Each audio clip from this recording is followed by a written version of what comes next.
con Dios. Y es muy triste decirlo, parece que muchas veces los cristianos se fijan más en los cantantes que en Dios mismo. Parecen sentir por ellos una fascinación similar a la que los del mundo tienen por sus ídolos musicales, pero el tiempo de adoración no es para exhibirnos a nosotros mismos, o los dones que Dios nos ha dado, sino para dirigir nuestras miradas hacia Dios. Siempre existe la tentación de convertir esos dones y talentos en el centro de la adoración, usurpando así el lugar que legítimamente solo le corresponde al Señor. Los cantantes cristianos tienen una gran responsabilidad en este punto.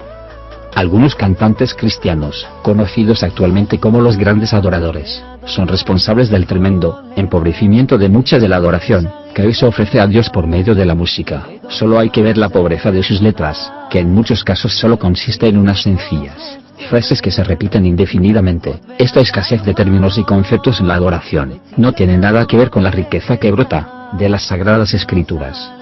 En muchas ocasiones se han sustituido los himnos congregacionales que todos los creyentes podían cantar juntos por otro tipo de canciones que solo pueden ser cantadas por un intérprete sobre un escenario. Esto priva a la iglesia de identificarse adecuadamente con la adoración, dejándola en manos de los profesionales, mientras que el resto de la congregación solo puede dar palmas y aguantar de pie por largos periodos de tiempo, sin poder hacer otra cosa.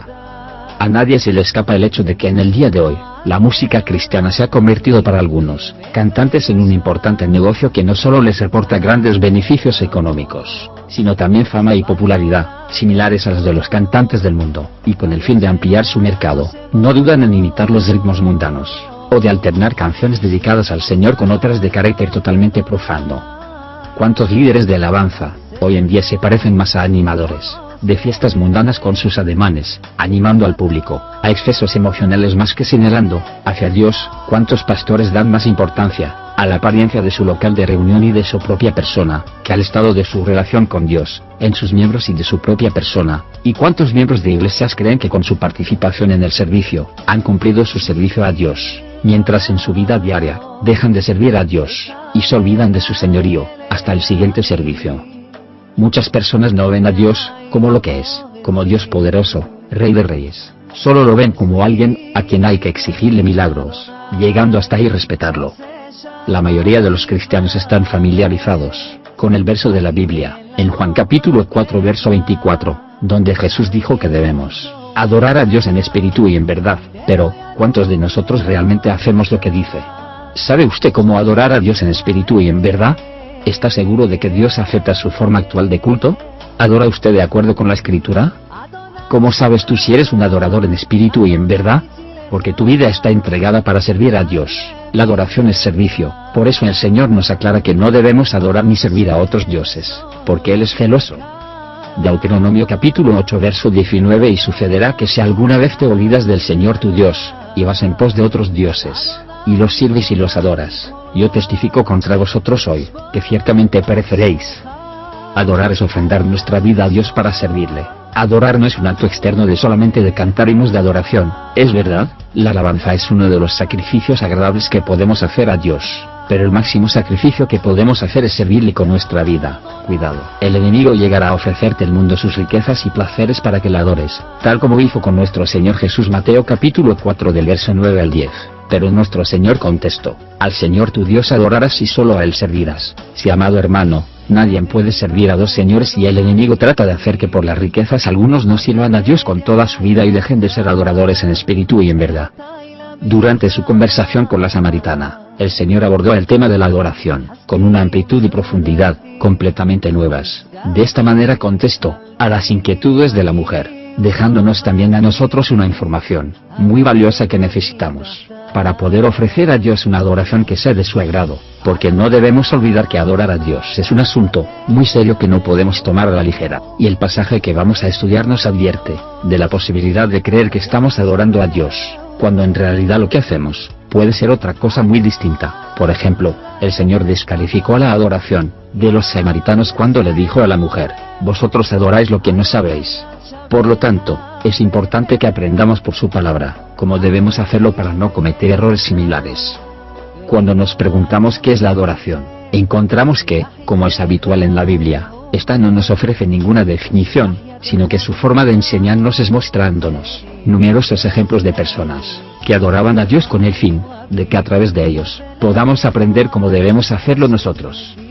Así pues, lo primero que observamos en las Escrituras es que un adorador es alguien que tiene una relación personal con Dios, al que ama intensamente. Notemos por ejemplo, cómo el rey David comenzaba el Salmo 18, expresando su amor a Dios.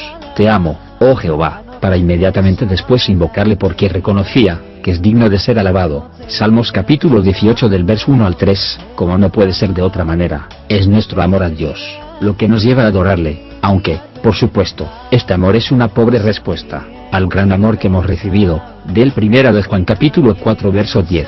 Por lo tanto, si la adoración no surge como una respuesta genuina de nuestro amor a Dios, todo lo que hagamos no pasará de ser simples ritos religiosos fríos y secos, carentes de significado, y que de ninguna manera agradarán a Dios. Ahora bien, todos sabemos que el verdadero amor a Dios implica entrega absoluta. El Señor nos enseñó que para amarle hay que hacerlo con todo el corazón, con toda el alma y con toda la mente. Mateo capítulo 22 verso 37. Así pues, la adoración genuina implica la entrega de todo lo que somos como una ofrenda de amor. Podemos encontrar una buena ilustración de esto en el sacrificio de los holocaustos que se realizaban en el Antiguo Testamento. La particularidad que tenía este tipo de ofrenda era que el animal se ofrecía completamente al Señor en olor grato, a diferencia de los otros sacrificios en los que se reservaban diferentes partes para los sacerdotes o el oferente. Levíticos capítulo 3 del verso 1 al 9. Así que, podríamos decir que la adoración es una ofrenda del todo quemada, donde el adorador no se queda nada para sí mismo, sino que se entrega sin reservas a Dios, consagrándole su vida entera a Él. Parece que el apóstol Pablo tenía este tipo de sacrificio en mente cuando exhortaba a los cristianos en Roma. El apóstol Pablo describe la verdadera adoración perfectamente en Romanos capítulo 12 del verso 1 al 2. Por lo tanto, hermanos, os ruego por las misericordias de Dios, que presentéis vuestros cuerpos como sacrificio vivo, santo, agradable a Dios, que es vuestro verdadero culto. No os conforméis a este mundo, sino transformaos por medio de la renovación de vuestro entendimiento, para que comprobéis cuál es la buena voluntad de Dios, agradable y perfecta. Este pasaje contiene todos los elementos de la verdadera adoración. En primer lugar, está la motivación para la adoración, la misericordia de Dios. Misericordias de Dios son todo lo que Él nos ha dado que no merecemos: amor eterno, la gracia eterna, el Espíritu Santo, la paz eterna, la alegría eterna, la fe salvadora, la fuerza, la sabiduría, la esperanza, la paciencia, la bondad, el honor, la gloria, la justicia, la seguridad, la vida eterna, el perdón, la reconciliación, la justificación, la santificación, la libertad de intercesión, y mucho más. El conocimiento y la comprensión de estos increíbles regalos nos motivan a derramar la alabanza y acción de gracias. En otras palabras, la adoración. También en el pasaje es una descripción de la forma de nuestra adoración. Presentéis vuestros cuerpos en sacrificio vivo, santo. La presentación de nuestro cuerpo significa darle a Dios todo de nosotros mismos. La referencia a nuestro cuerpo significa aquí todas nuestras facultades humanas, todo lo de nuestra humanidad, nuestros corazones, mentes, manos, nuestra forma de vestir en la forma que Dios le agrada sin temor a ofender con nuestra vestimenta, pensamientos, actitudes, todo debe ser presentado a Dios. En otras palabras, vamos a ceder el control de estas cosas a Él, renunciando todas las cosas que ofrece este mundo: placer, vicios, modas de ropa, prendas o vestimentas, como un sacrificio literal. Fue entregado totalmente a Dios en el altar. Pero, como usted puede preguntar, una vez más, el pasaje es claro: por la renovación de vuestro entendimiento, renovamos nuestras mentes diariamente limpiándola de la sabiduría del mundo y sustituyéndola por la sabiduría verdadera que viene de Dios. Lo adoramos con la mente renovada y limpia, no con nuestras emociones. Primera de Corintios capítulo 2 verso 16 nos dice que tenemos la mente de Cristo, no las emociones de Cristo. La adoración implica obediencia. Para ofrendar nuestra vida por completo debemos ser obedientes. Cualquiera puede ofrendar, pero no obedecer a Dios. Quiere que nuestra vida sea agradable a Él, que si le llamamos Señor es porque le obedecemos. Primera de Samuel capítulo 15 verso 22. Y Samuel dijo: se complace el Señor, tanto en holocaustos y sacrificios, como en la obediencia a la voz del Señor. He aquí el obedecer es mejor que un sacrificio, y el prestar atención, que la grosura de los carneros.